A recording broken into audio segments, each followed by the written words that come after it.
vaaksusgeneraator töötab sama ajal. No vähemalt on näha, siin on 2 Demec CNC robotit ja Kristjan räägib täpselt, mida nad teevad.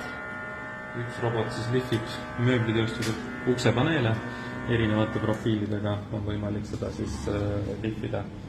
Ja teine robot teenindab lasermarkeerimisjaama, et saame puidu peale markeerida erinevaid asju, kas siis ettevõtte enda logo, mingit teksti, kui ka siin sees on näha erinevad QR ja maatriks koodid, et saab ka infot mööbli sisse ära peita, nii et lõppklient ei peagi seda nägema, aga tootega kogu info tootmisest ja kogu sellest tootmishoost olemas vaadatusel.